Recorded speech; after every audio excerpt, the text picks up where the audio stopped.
Hello साथी। तो चलिए हम लोग आज देखेंगे शास्त्रीय नृत्य। पिछले वीडियो में हमने देखा था लोक नृत्य को और बहुत ही अच्छे तरीके से पढ़ा था, याद किया था। आज हम देखेंगे शास्त्रीय नृत्य। तो चलिए आगे बढ़ते हैं वीडियो में। शास्त्रीय नृत्य नृत्य का शास्त्रीय नृत्य जो है, शास्त्रीय नृत्य का जो पहला औपचारिक उल्लेख जो मिलता है, कहाँ से मिलता है? भरत मुनि की प्रसिद्ध कृति नाट्य शास्त्र। शास्त्रीय नृत्य का औपचारिक उल्लेख भरत मुनि की प्रसिद्ध कृति नाट्य शास्त्र में है, जिसमें भारतीय शास्त्रीय नृत्य के विविध पहलुओं की जानकारी मिलती है। तो अगर पूछा जाए कि शास्त्रीय नृत्य की चर्चा हमको कहाँ से मिलती है, तो हम क्या बोलेंगे? भरत मुनि भरत मुनि की जो नाट्य शास्त्र कृति है, किनकी कृति है? भरत मुनि की नाट्य शास्त्र जो कृति है, इनसे क्या मिलती है? शास्त्रीय नृत्य की चर्चा मिलती है। आगे देखिए, संगीत नाटक अकादमी के अनुसार भारत में टोटल कितने? 8 शास्त्रीय नृत्य विधाएं प्रचलित है। तो चलिए दोस्तों आगे चलते हैं। तो चलिए साथी, हमने क्या बोला कि शास्त्रीय नृत्यों की संख्या कितनी है? 8 है, जिसमें से सबसे पहला नाम आता है भरतनाट्यम। यह शास्त्रीय नृत्य विधा का सर्वाधिक प्राचीन रूप है। अगर बोला जाए शास्त्रीय नृत्य में सबसे प्राचीन शास्त्रीय नृत्य कौन सा है, तो हम क्या बोलेंगे? भरतनाट्यम। सबसे प्राचीन शास्त्रीय नृत्य कौन सा होगा? भरतनाट्यम होगा। इसका विकास तमिलनाडु में, भरतनाट्यम का विकास कहाँ हुआ है? तमिलनाडु। भरतनाट्यम संबंधित है तमिलनाडु से। भरत मुनि इसके आदि आचार्य माने जाते हैं। भरत मुनि भरतनाट्यम के आदि आचार्य माने जाते हैं। सभी बोलेंगे क्या? भरत मुनि भरतनाट्यम के आदि आचार्य माने जाते हैं। तो चलिए आगे देखते हैं। अच्छा, भरतनाट्यम कहाँ से है संबंधित? तमिलनाडु से संबंधित है। भरतनाट्यम क्या है? सबसे प्राचीनतम शास्त्रीय नृत्य है। तमिलनाडु के मंदिरों में देवदासियों द्वारा प्रस्तुत सादिर से इसका संबंध है। अगर बोला जाए भरतनाट्यम का संबंध कहाँ से है, तो सादिर से है, जो किसके द्वारा प्रस्तुत किया जाता था? देवदासियों के द्वारा की जाती थी। इसे दासी अट्टम भी कहा जाता है। इसे आप नोट करेंगे, इंपॉर्टेंट। बोला जा रहा है भरतनाट्यम को क्या कहा जाता था? दासी अट्टम भी कहा जाता था। भरतनाट्यम को दासी अट्टम के नाम से भी जाना जाता है। आगे चलिए, बोला जा रहा है इस नृत्य को जीवंतता प्रदान करने का श्रेय किस नृत्य को? तो भरतनाट्यम। भरतनाट्यम नृत्य को जीवंतता प्रदान करने का श्रेय देवी अरुणडेल, किसका बता रहा है? देवी अरुणडेल तथा कृष्णा अय्यर, इनको क्या जाता है? इस नृत्य को जीवंतता प्रदान करने का श्रेय देवी अरुणडेल तथा कृष्णा अय्यर के प्रयासों को दिया जाता है। तो किन दो नामों की चर्चा आई? देवी अरुणडेल, देवी अरुणडेल, देवी अरुणडेल तथा कृष्णा अय्यर, तथा कृष्णा अय्यर, देवी अरुणडेल तथा कृष्णा अय्यर। तो आगे चले साथी, इसका अन्य नाम इसका अन्य नाम अग्नि नृत्य भी है। अगर पूछा जाए कि भरतनाट्यम का अन्य नाम क्या है, तो अग्नि नृत्य भी है। अच्छा, इसमें हम लोगों ने पीछे देखा क्या? भरतनाट्यम को दासी अट्टम भी कहा जाता है। भरतनाट्यम में किन लोगों की चर्चा मिली है? तो 2 लोगों की, जिसमें से पहला नाम क्या था? देवी अरुणडेल, और दूसरा नाम क्या था? कृष्णा अय्यर। अच्छा, ये हम लोगों ने ये भी देखा था कि भारत की जो प्राचीनतम क्या है शास्त्रीय नृत्य है, उसमें से सबसे पहला नाम आता है तो किसका? भरतनाट्यम का। भरतनाट्यम की जो चर्चा मिलती है कि इसके आदि आचार्य किसे माने जाते हैं? तो भरत मुनि को माने जाते हैं। तो चलिए अब इसके देखते हैं प्रमुख कलाकार। भरतनाट्यम के प्रमुख कलाकार में से सबसे ज़्यादा इम्पोर्टेंट अगर देखा जाए तो यामिनी कृष्णमूर्ति। कौन होगी? यामिनी कृष्णमूर्ति। यामिनी कृष्णमूर्ति होगी। लक्ष्मी विश्वनाथन, पद्म सुब्रमण्यम एवं मृणालिनी साराभाई। इसमें से आप अगर इम्पोर्टेंट नोट करेंगे तो सबसे ज़्यादा इम्पोर्टेंट आप नोट करेंगे किसको? यामिनी कृष्णमूर्ति, मृणालिनी साराभाई। इन दोनों नामों को आप इम्पोर्टेंट नोट करेंगे। चलिए अब आगे चलते हैं, जिसमें से दूसरे नंबर पर आता है मोहिनी अट्टम। शास्त्रीय नृत्य में अगर बोला जाए दूसरे नंबर पर आता है कौन? मोहिनी अट्टम। इसको आप क्या करेंगे? नोट करेंगे। तो चलिए आगे,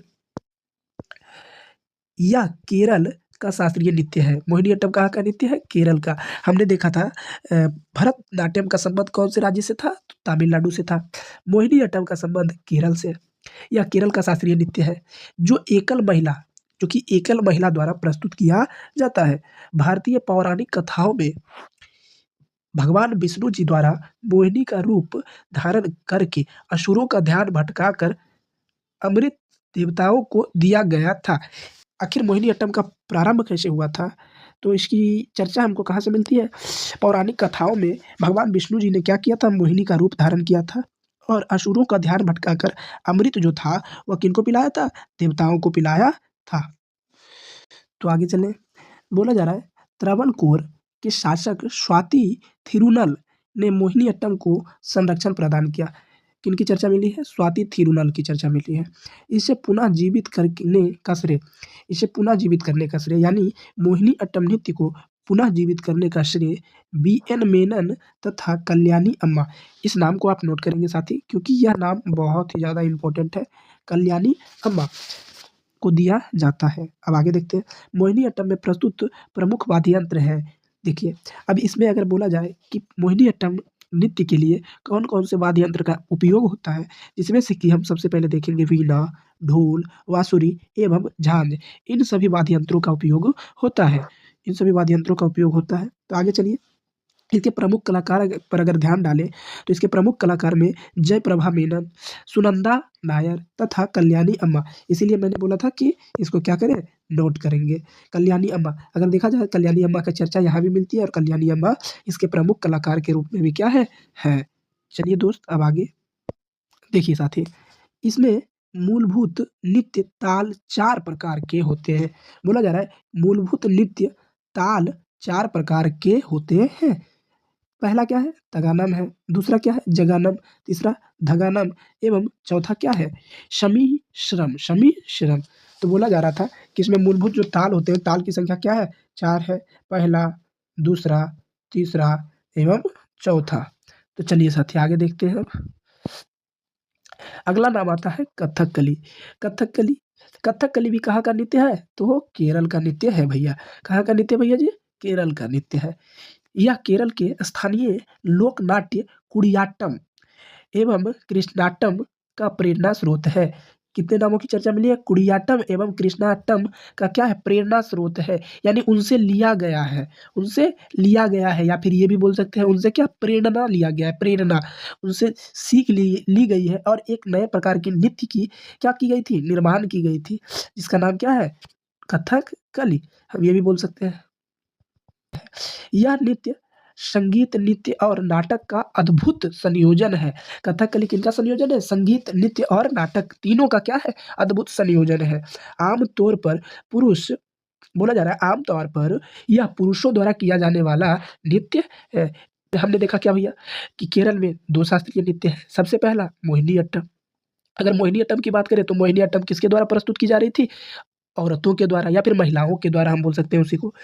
और इसमें अगर देखा जाए कथकली में, तो कथकली सबसे पहले तो ये कुडियाट्टम, कृष्णाट्टम का क्या है? प्रेरणा स्रोत है। उसके बाद भैया इसमें संगीत, नृत्य, नाटक इन तीनों का क्या है? अद्भुत संयोजन है। और इसमें क्या हमको पता चलता है? यह जो है पुरुषों द्वारा क्या किया जाता है? प्रस्तुत किया जाता है, लेकिन अधिकांशतः किया जाता है। इसका मतलब ये हम नहीं बोल सकते कि महिलाएँ इसमें भाग नहीं लेती है। बोल रहा है, अब आगे देखिए, इसकी विषय वस्तु रामायण, महाभारत एवं पुराणों में वर्णित कहानियों पर आधारित है। अगर बात की जाए कथकली का तो प्राचीनतम स्रोत जो जुड़ा हुआ है रामायण, महाभारत, पुराणों से, यह क्या है? जुड़ा हुआ है या फिर वर्णित कहानियों पर क्या है? आधारित है। चलिए अब आगे देखते हैं। तो चलिए साथी, इसमें मुख्यतः 2 प्रकार के पात्र होते हैं। कितने प्रकार के? 2 प्रकार के 2 प्रकार के पात्र होते हैं। सबसे पहला नायक, जिसको कि पाचा कहा जाता है, एवं खलनायक। 2 प्रकार के पात्र होते हैं, नायक और खलनायक। इसमें नवरस नवरस यानी 9 अलग-अलग भावनाएँ व्यक्त करने वाले चेहरे होते हैं। कितने प्रकार के? 9 अलग-अलग भावनाएँ व्यक्त करने वाले चेहरे होते हैं। चेहरे क्या किए जाते हैं? सिखाए जाते हैं। यह नृत्य दरअसल अच्छाई व बुराई के बीच चलने वाले संघर्ष को व्यक्त करता है। यह जो नृत्य है कथकली, ये अच्छाई और बुराई को क्या करने व्यक्त करने के लिए क्या संघर्ष करता है। इसके जो अगर देखा जाए इसके प्रमुख कलाकार के बारे में, तो इसके प्रमुख कलाकार मृणालिनी साराभाई, जो कि हमने मोहिनीअट्टम में भी देखा है। आनंद क्या बोल रहा है? शिवरामन, कृष्णन कुट्टी, शांतराव, कृष्णा नायर एवं उदय शंकर, ये सब क्या है? इसके प्रमुख कलाकार हैं। अगला नाम आता है कथक। यह उत्तर प्रदेश, कहाँ से? उत्तर प्रदेश का प्रमुख शास्त्रीय नृत्य है। अगर बोला जाए कथक कहाँ का शास्त्रीय नृत्य है तो उत्तर प्रदेश का। मोहिनीअट्टम, कथकली कहाँ का है तो केरल का। भरतनाट्यम जो कि सबसे ज़्यादा प्राचीनतम क्या है शास्त्रीय नृत्य है, वह कहाँ से संबंधित है? तो वह है तमिलनाडु से संबंधित है। अब हम बात करते हैं कथक का। तो कथक उत्तर प्रदेश से संबंधित है। इसकी उत्पत्ति उत्तर प्रदेश से मानी जाती है। कहाँ से मानी जाती है? उत्तर प्रदेश से। यह शब्द वस्तुतः कथा से आया है, जिसका अर्थ कहानी होता है। कथक शब्द कहाँ से आया? उत्तर प्रदेश। इसकी अगर उत्पत्ति बोला जाए तो कहाँ से हुआ है? कथा से हुआ है, जिसकी की अर्थ क्या होती है? कहानी होती है। कथक का अर्थ क्या होता है? कहानी होती है। तो वही बोला जा रहा है कि कथक का अर्थ क्या होता है? कहानी होता है। इस नृत्य के प्रमुख घराने, अब इसमें क्या है? घराने के हिसाब से क्या किए गए हैं? बाँटे गए हैं। कथक में क्या किए गए हैं? घराने के हिसाब से बाँटे गए हैं, जिन्होंने इसमें महत्वपूर्ण योगदान दिया। अब घराने क्या है? वैसे लोग जो कि इस नृत्य में क्या किया है? अपनी भूमिका निभाई है और पूरे परिवार मिलकर इसमें क्या किए हैं? भाग लिए हैं। वैसे को घराने बोला जाता है। तो इसमें क्या है? ढेर ढेर सारे घराने को हमको पढ़ना होगा। सबसे पहले अगर पढ़ा जाए तो जयपुर घराना, यह भानु जी के द्वारा आरंभ किया गया था। दूसरा क्या आता है? लखनऊ घराना आता है। इसे प्रसिद्धि दिलाने का श्रेय पंडित लच्छू महाराज एवं बिरजू महाराज को दिया जाता है। यह घराना नवाब वाजिद अली शाह के शासनकाल में अपने चरमोत्कर्ष पर था। तो कितने घरानों की चर्चा की है हमने? 2 घराने, जिसमें से सबसे पहला है जयपुर घराना। यह भानु जी के द्वारा आरंभ किया गया था। लखनऊ घराना, इसे प्रसिद्धि दिलाने का श्रेय पंडित लच्छू महाराज एवं पंडित बिरजू महाराज को दिया जाता है। चलिए दोस्त, अब आगे क्या आता है? बनारस घराना। यह जानकी प्रसाद के संरक्षण में विकसित हुआ था। इस घराने का वैभव व छवि को बरकरार रखने का श्रेय किसको? वैजयंती माला तथा सितारा देवी को दिया जाता है। बनारस घराना जो है, यह जानकारी यहाँ से मिलती है, प्रसाद के संरक्षण में विकसित हुआ था। इस घराने का वैभव व छवि को बरकरार रखने का श्रेय वैजयंती माला तथा सितारा देवी को दिया जाता है। अगला नाम आता है रायगढ़ घराना। यह घराना यह घराना राजा चक्रधर सिंह के संरक्षण में विकसित हुआ था। रायगढ़ घराने के कथक में लखनऊ एवं रायपुर की मिश्रित शैली का उपयोग किया गया है। यह जुगलबंदी कथक प्रस्तुत का प्रमुख आकर्षक है। क्या बोला गया है रायगढ़ घराने में? यह घराना राजा चक्रधर सिंह के संरक्षण में विकसित हुआ था।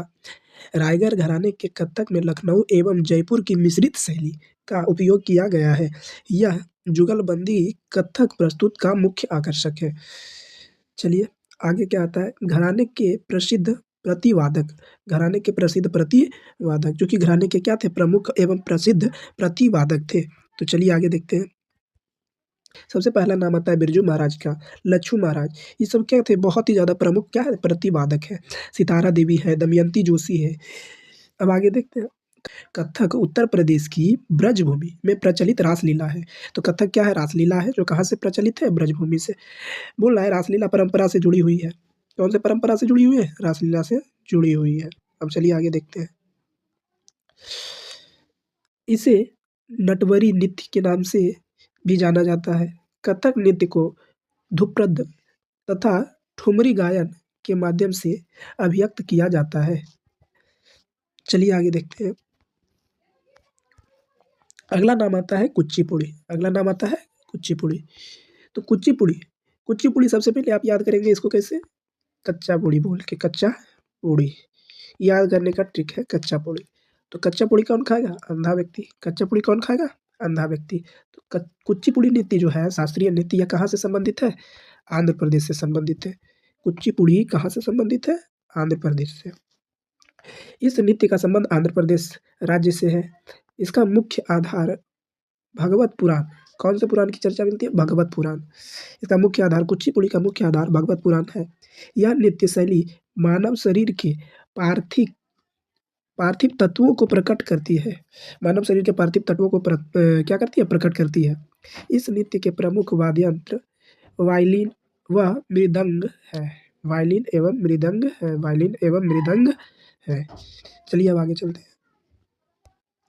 इस नृत्य में तेलुगु भाषा में गायन होता है। कौन सा भाषा? तेलुगु भाषा में गायन होता है। वायलिन एवं मृदंग क्या है? इसके प्रमुख वाद्य यंत्र है। यह पार्थिव तत्वों का को क्या करता है? प्रकट करता है। चलिए, बोल रहा है प्रमुख कलाकार। कुचिपुड़ी में प्रमुख जो कलाकार रहे हैं उसकी बात की जा रही है। नाट्य कला निधि नाट्य कला निधि लक्ष्मी नारायण नाट्य कला निधि लक्ष्मी नारायण शास्त्री कुचिपुड़ी के एकल विधा के जनक हैं। बाला सरस्वती, क्या है? बाला सरस्वती, राधा रेड्डी, राजा रेड्डी, यामिनी कृष्णमूर्ति एवं इंद्रानी रहमान ये क्या है? प्रमुख कलाकार हैं कुचिपुड़ी नृत्य के। चलिए आगे चलते हैं।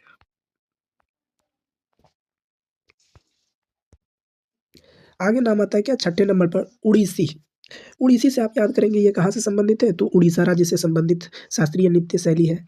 इस नृत्य का जन्म मंदिर में नृत्य करने वाली देवदासियों के नृत्य से हुआ है। तो इस नृत्य का जन्म कहाँ हुआ, कैसे हुआ है? मंदिर में नृत्य करने वाली देवदासियों से हुआ है। यह नृत्य शैली यह नृत्य शैली वस्तुतः क्या बोल रहा है? ओड़ा नृत्य पर आधारित है। उसके बाद बोला जा रहा है उदयगिरी तथा खंडगिरी की गुफाएं उड़ीसी नृत्य शैली के प्रारंभिक उदाहरण प्रदान करती है। कौन कौन सी बोला जा रहा है? उदयगिरी तथा खंडगिरी गुफाएं। कौन गुफाओं की चर्चा, कितने गुफाओं की चर्चा मिलती है? 2 गुफाएं, जिसमें से पहली उदयगिरी और दूसरी खंडगिरी गुफाएं उड़ीसी नृत्य के प्रारंभिक उदाहरण क्या है? उदाहरण प्रदान करते हैं। चलिए दोस्त आगे चलते हैं।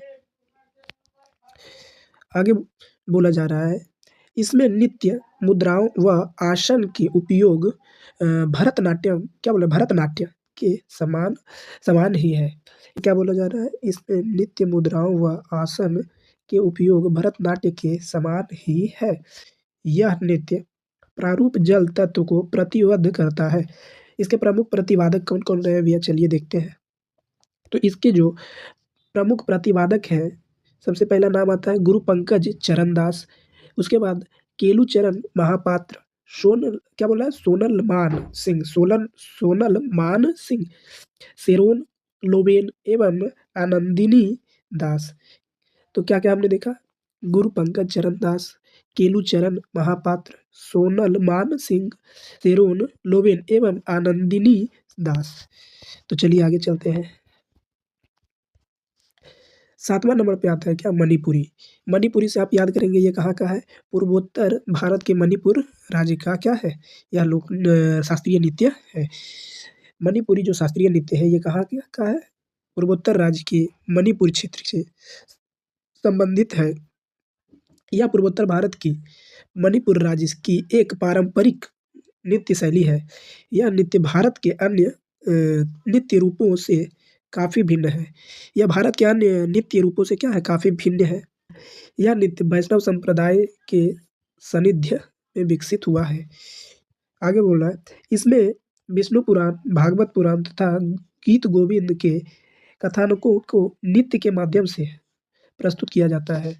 चलिए आगे देखते हैं। इस नृत्य में तांडव एवं लास्य दोनों सम्मिलित है। इसमें क्या क्या? तांडव एवं लास्य दोनों संबंधित है। इस नृत्य में हाथ के हाव भाव को क्या इस नृत्य में हाथ के हाव भाव और पैरों की गति महत्वपूर्ण होती है। इसमें क्या होती है? हाथ के हाव भाव और पैरों की गति महत्वपूर्ण होती है। चलिए देखते हैं मणिपुरी के प्रसिद्ध क्या कलाकार। झावेरी बहन, सबसे पहले ये इंपॉर्टेंट आप मार्क करेंगे क्योंकि कई बार एग्जामों में झावेरी बहन का नाम आया है कि यह किस नृत्य से संबंधित है? तो मणिपुरी से संबंधित है। चलिए चलिए आगे देखते हैं। सबसे पहला अच्छा झावेरी बहन में किनका किनका नाम आता है? नैना, सुवर्णा, रंजना एवं दर्शना। सबके अंत में क्या आ रहा है? नाना आ रहा है। उसके बाद आता है बिपिन सिंह एवं एन माधवी देवी। झावेरी बहन के बाद अब 2 नाम याद रखेंगे, बिपिन सिंह एवं एन माधवी देवी। चलिए आगे देखते हैं। अब आगे देखते हैं 8वें शास्त्रीय नृत्य की तरफ। तो 8वां शास्त्रीय नृत्य जो है उसका नाम क्या है? सत्रिया। सत्रिया का संबंध किस राज्य से मिलता है? तो असम से मिलता है। यह असम का एक लोकप्रिय शास्त्रीय नृत्य है। इसे भारत के प्रमुख 8वां शास्त्रीय नृत्य में शामिल होने का गौरव प्राप्त हुआ है। तो हम बोलेंगे कि 8वां जो शास्त्रीय नृत्य है कौन है? तो सत्रिया है, जो कि असम से संबंधित है। तो चलिए आगे देखते हैं। इस नृत्य शैली का विकास शंकर देव जी द्वारा किया गया था। किसके द्वारा किया गया था? शंकर देव जी के द्वारा किया गया था। सत्रिय नृत्य का संबंध कहाँ से मिलता है? तो असम से मिलता है, ये आप याद रखेंगे। बोला जा रहा है इसमें कथानक, क्या बोला? कथनक, कथनाक बोला जा रहा है इसमें कथनाक के तौर पर पौराणिक कथाओं का समावेश किया गया है। इस नृत्य के प्रमुख जो वाद्य यंत्र हैं, इसको आप क्या करेंगे? नोट करेंगे भैया जी। इसको जो प्रमुख क्या है? इस नृत्य के प्रमुख वाद्य यंत्र, इसको आप नोट करेंगे। ढोल, ताल, बांसुरी आदि है। कौन कितने चीज़ों की चर्चा मिली है? ढोल, ताल और बांसुरी, ये क्या है? प्रमुख वाद्य यंत्र है। वर्तमान में वर्तमान में हारमोनियम का प्रयोग भी इसमें किया जा रहा है। वर्तमान में इसमें हारमोनियम का भी प्रयोग किया जा रहा है। चलिए आगे। यह संगीत, नृत्य तथा अभिनय का एक क्या बोला? विशिष्ट सम्मिश्रण है। यह संगीत, नृत्य तथा अभिनय का विशिष्ट क्या है? सम्मिश्रण है। चलिए आगे देखते हैं। हम लास्ट पॉइंट की तरफ पढ़ते हैं, जिसमें बोला जा रहा है इसे निम्न कई विधाओं में बाँटा गया है, जिसमें से कि पहला आसरा नृत्य, उसके बाद बेहर, चाली, दशावतार, उसके बाद मंचोक एवं रास नृत्य। क्या किया गया है? इसको कई विधाओं में बाँटा गया है, जिसमें से पहला नाम आता है आसरा नृत्य, दूसरा बेहर, तीसरा चाली, चौथा दशावतार, पाँचवाँ मंचूक और रास नृत्य। इन सब विधाओं में क्या किया गया है? इसे बाँटा गया है। तो चलिए दोस्त, अब अगले वीडियो में हम मिलते हैं। अगर आपको ये वीडियो अच्छा लगा हो तो एक बार लाइक ज़रूर करें, और इसी तरह हम कई फैक्ट पे बात करेंगे, कई सारे इंपॉर्टेंट क्वेश्चंस, स्टैटिस्टिक्स के, हिस्ट्री से रिलेटेड क्वेश्चंस, ज्योग्राफी से रिलेटेड क्वेश्चंस, इकोनॉमिक्स से रिलेटेड क्वेश्चन, साइंस से रिलेटेड क्वेश्चंस की चर्चा हम करेंगे इस चैनल पे।